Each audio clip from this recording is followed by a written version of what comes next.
Hi friends. Uh, right now I'm going to discuss one of the most controversial aspect of, and it still is the most used aspect of advertising, and it is across global media and communications.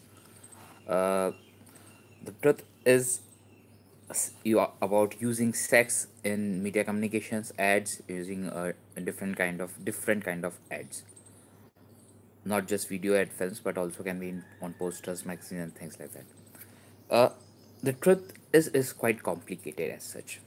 Uh, you can say that I am slightly being controversial or slightly diplomatic on things, but the truth is scary.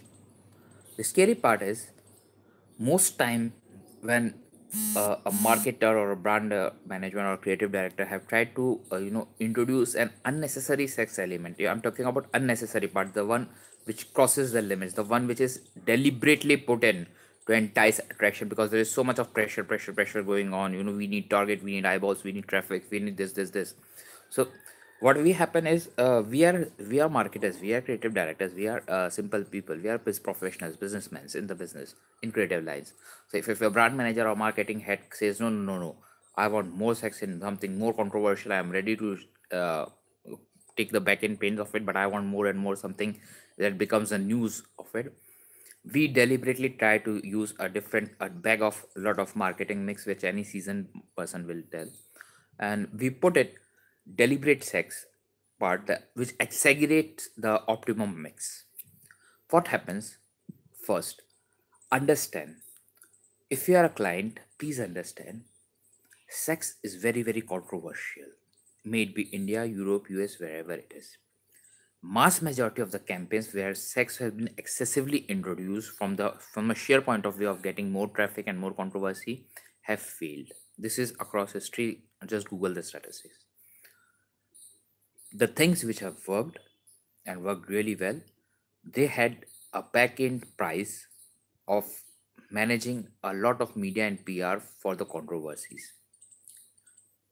It take a lot of spine, guts, to be perceived as a bold brand, as a brand who have guts, and the back end management and their team should be ready to pay for the backfire and the back end. If it succeeds, then a lot of controversial questions, and media and journalists and people will be throwing them, even in their personal life, people will be throwing them these kind of questions. They should be ready and prepared with a very strong spine to be there. It's a great thing that whenever we try to introduce sex part of it, we try to be something like Jennifer Lopez, but it often ends up becoming Raki Sawan. So it is surprising, but the fact is, whenever if I'm introduced with something like sex, something in terms of professional life, or professional campaign, I double question the brand manager or others. Till date I have not done any such assignment, but if it is, I will double question the brand managers and assign marketing heads, are you sure about it? Because once they sign the PO, it is their responsibility, it's not my headache.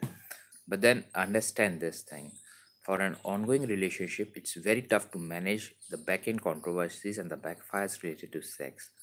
Most campaigns which have been related to sex have generated a lot of controversies. Most have been mediocrely pathetic. The few which have been succeeded, they have been succeeded in generating a lot of publicity, a negative publicity, a controversial publicity, and the primarily the objective of that was also to basically garner the attention using this kind of stunts. Another critical part is the repetition. Even if you make something extraordinarily, sensual or sexy, something appealing, which really have a very positive impact, and consumers really like it. Now, I'm assuming on a very positive note, this is assumption. The problem that will come is because your competitors are also doing something, and media is a hyper competitive marketplace. Every next second there is a new ad coming. That is why media channels are paid. You have to consistently repeat those kind of ads again and again. then only this kind of controversies sell. It is a fact that controversies sell. It is a fact that controversies market themselves, it attracts attention, but please understand the big picture that it comes with a pricey price tag, it comes with lots and lots of risk.